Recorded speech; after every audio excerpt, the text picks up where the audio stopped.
કેનેડાની પાર્લામેન્ટે એમને standing ovation સાથે સન્માન આપ્યું. બ્રિટિશ પાર્લામેન્ટે સ્ટેન્ડિંગ ઓવેશન સાથે પાર્લામેન્ટ હાઉસમાં એમનું સન્માન કર્યું.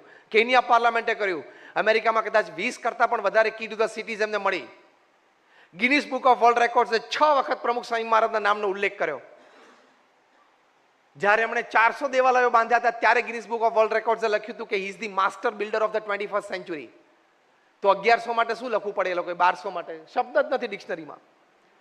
Y I mean to say this, એક વ્યક્તિ પ્રમુખ સ્વામી મહારાજ એના હૃદયમાં શુદ્ધ અભિગમ રાખ્યો, એટીટ્યુડ કે મારે લોકોનું સારું જ કરવું છે, મારે દરેક લોકો સુખી થાય એની માટે જ પ્રયત્ન કરવો છે, તો આટલું મોટું કરી શક્યા. એવી શક્તિ ભગવાને આપણને દરેકને આપી છે.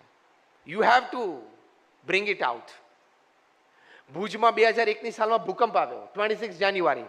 પ્રમુખ સ્વામી મહારાજે આદેશ આપ્યો તાત્કાલિક ભુજ સ્વામિનારાયણ મંદિરમાં. લોકો કહે છે ને મંદિરની શું જરૂર છે, મંદિરમાં આદેશ આપ્યો કે તાત્કાલિક રસોડું ચાલુ કરો. એ જ દિવસે બપોરે 17,000 લોકો અમારા મંદિરે જમ્યા, કારણ કે ઘર તો બધાના પડી ગયેલા, ક્યાં ખીચડી ખાવી એ જ પ્રશ્ન હતો. પ્રમુખ સ્વામી મહારાજના રિપોર્ટ મળ્યો. પ્રમુખ સ્વામી મહારાજે કહ્યું કે રસોડું ચાલુ રાખો. આવતા 10 મહિના સુધી 3 ટંક થઈને રોજ 85,000 લોકો અમારા BAPS સ્વામિનારાયણ મંદિરે જમતા.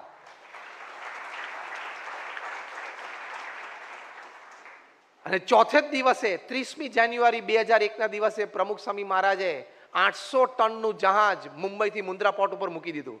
અને અમે 150 સંતો અને અમારા 1000થી વધારે સ્વયંસેવકોએ ફક્ત 72 કલાકમાં 509 ગામોમાં વિતરણ કર્યું.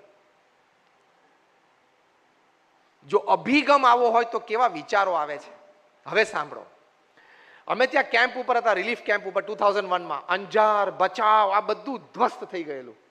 તમને આમ દયા આવે, તમે જોઈ ના શકો. પ્રમુખ સ્વામી મહારાજે અમે રિલીફ કિટ બનાવી હતી. એ વખતે પ્રમુખ સ્વામી મહારાજની ઉંમર 81.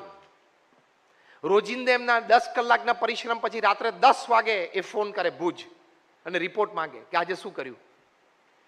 પ્રમુખ સ્વામી મહારાજ એમના જીવનમાં દુનિયાના 60 દેશોમાં 18,000 ગામડાઓમાં ગયા છે. જ્યારે એમની ઉંમર 70, 72 અને 75 હતી ત્યારે રાત્રે 12 વાગ્યા સુધી આદિવાસી અપલિફ્ટમેન્ટ પ્રોગ્રામ્સમાં અમે એમને ઝૂંપડે ફરતા જોયા છે. At the age of 75.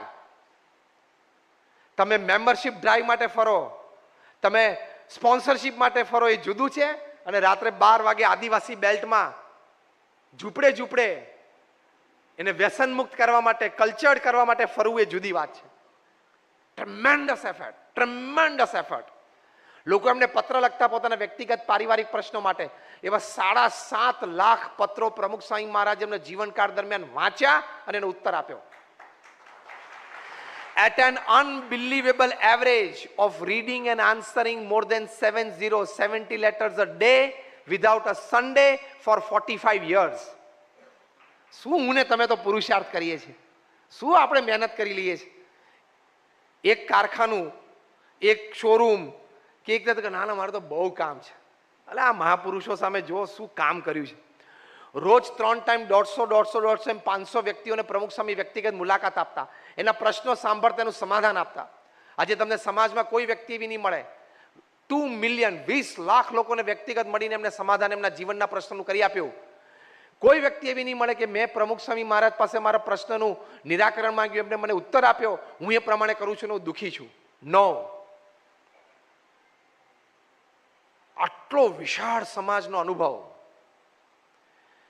અમારા કેમ્પ ઉપર ઇઝરાયલની ડિઝાસ્ટર મેનેજમેન્ટ ટીમ આવી. 167ની ડિઝાસ્ટર મેનેજમેન્ટ ટીમ ઇઝરાયલ આર્મીની આવેલી ભુજમાં રેસ્ક્યુ ઓપરેશન્સમાં. એ લોકો જે સ્નીફર ડોગ્સ લઈને આવે ને, આખો 3 માળનું બિલ્ડિંગ ધ્વસ્ત થઈ ગયું હોય ને, એ ટેકરા ઉપર, એ હીપ ઉપર સ્નીફર ડોગને ચડાવે.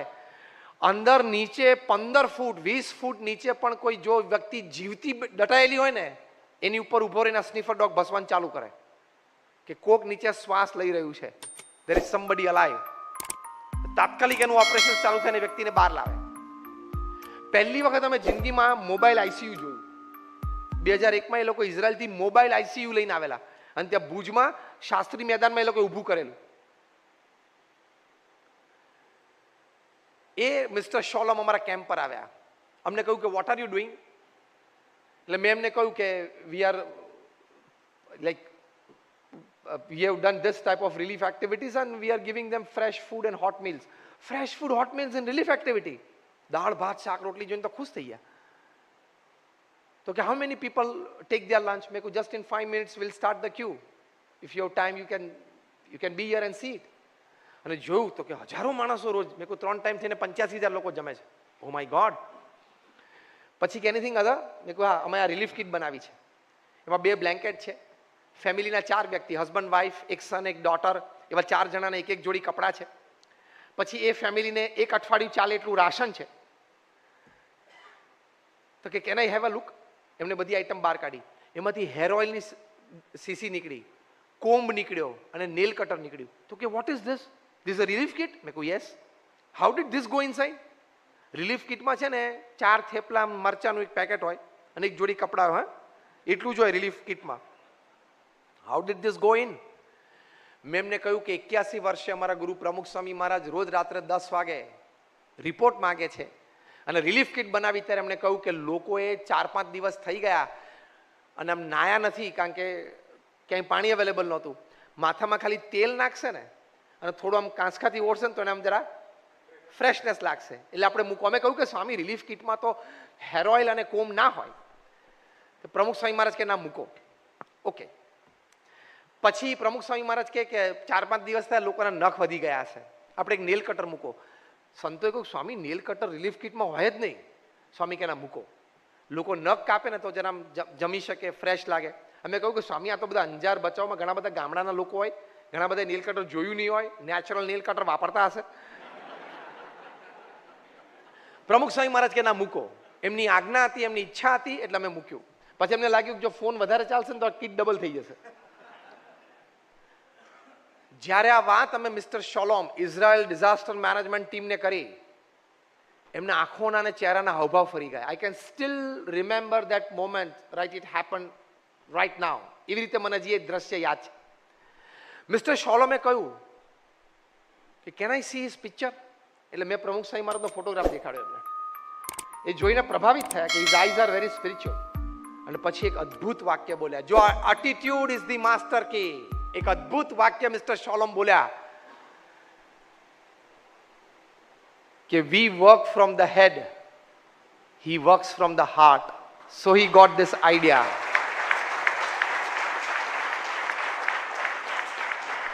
એમને હૃદયથી લોકોને મદદ કરવાની ભાવના છે.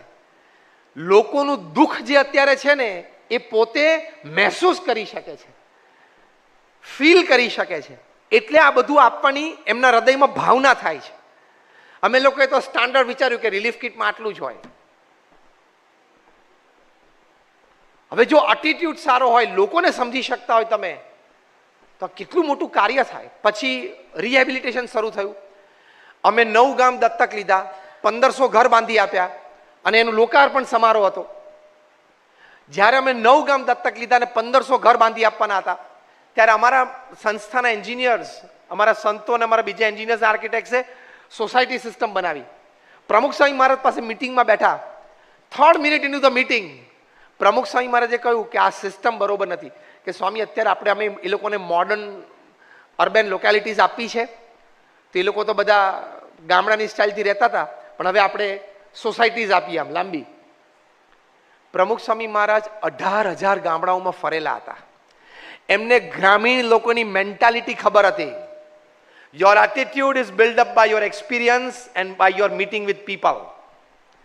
પ્રમુખ સ્વામી મહારાજે કહ્યું કે શહેરના લોકો છે ને સોસાયટીમાં ને ફ્લેટમાં રહેવા ટેવાયેલા હોય, ગામડાના લોકો છે ને ક્લસ્ટરમાં રહે. 8-10 ઘર હોય, વચ્ચે એક મોટો ચોક હોય, મોટો વચ્ચે વડલો હોય, ત્યાં લેડીઝના ટાઈમે, જેન્ટ્સના ટાઈમે બેઠા હોય, વાતોચીતો કરે, ચાય પીવે, નાસ્તો કરે. ગામડાના લોકોને એવું હોય કે પોતાના ઘરનું દરવાજો ખોલે ને એટલે એને 5-6 દરવાજા દેખાવા જોઈએ. એમાંથી જો કોઈક બહાર નીકળે તો તરત વાતો કરવાની મન થાય એને. આપણે તો એ વાતો કરી ના શકીએ કારણ કે કોઈનો દરવાજો દેખાતો ના હોય, અને કોઈ દેખાઈને કોઈક નીકળે તો ટાઈમ ના હોય કારણ કે પાછી 6:35 પકડવાની હોય ટ્રેન. અમારા એન્જિનિયર્સે બહુ આર્ગ્યુમેન્ટ કરી. પ્રમુખ સ્વામી મહારાજે પકડી રાખી વાત કે ના, ક્લસ્ટર્સ જ બનાવો. એટલે બધા પ્લેન ફેલ, પછી ક્લસ્ટર્સ બનાવ્યા. જ્યારે લોકાર્પણ થયો ત્યારે લોકો બહુ ખુશ થયા. લોકોને આ જ જોઈતું હતું. અમે ત્યાં ઉખડમોરા ગામ હતું, એ આખું ગામ દત્તક લીધું હતું ને અમે બાંધ્યું. અમારી બાજુમાં જ એક બહુ જ સારી એનજીઓ નેશનલ ઇન્ટરનેશનલ લેવલ ઉપર કામ કરે છે, ખૂબ સારું કામ કરે છે. એ લોકોએ અમારી બાજુનું જ ગામ દત્તક લીધું હતું અને એ લોકોએ પણ સરસ આખું ગામ બાંધ્યું. પણ એ લોકોએ સોસાયટી સિસ્ટમ બનાવી હતી, પાક્કા મકાન હતા સરસ, અમે પણ પાક્કા સરસ મકાન આપેલા. પણ આજે પણ એ ગામ આખું ખાલી છે, લોકો રહેવા નથી જતા કે આ સિસ્ટમમાં અમને ફાવશે જ નહીં, અમારે ક્લસ્ટર જ જોઈએ. તમારો એટીટ્યુડ સારો હોય, પોઝિટિવ હોય ને હાઈ હોય, you will be able to pick up people's emotions and be more successful in life. કારણ કે સક્સેસ માટે ટેકનિકલ સાઈડને 10% આપવામાં આવે છે, તમારી લોજિકલ સાઈડને બીજા 20% આપવામાં આવે છે, બાકીનો 70% સક્સેસનો રેટ પીપલ સપોર્ટ ઉપર આધારિત હોય છે. જે બધા કામ કરો છો તમને અનુભવ હશે, જે એનજીઓઝમાં કામ કરો છો એને વધારે અનુભવ હશે. Of all the success, 10% is technical know-how, 20% is your logical know-how, that is knowledge of the subject, 70% is people support. તો એ અભિગમથી આવે છે. તમારો એટીટ્યુડ લોકો પ્રત્યે સારો હોય, બોલવું, ચાલવું, ઉઠવું, બેસવું, વર્તવું, તો તમને આવો સપોર્ટ મળે.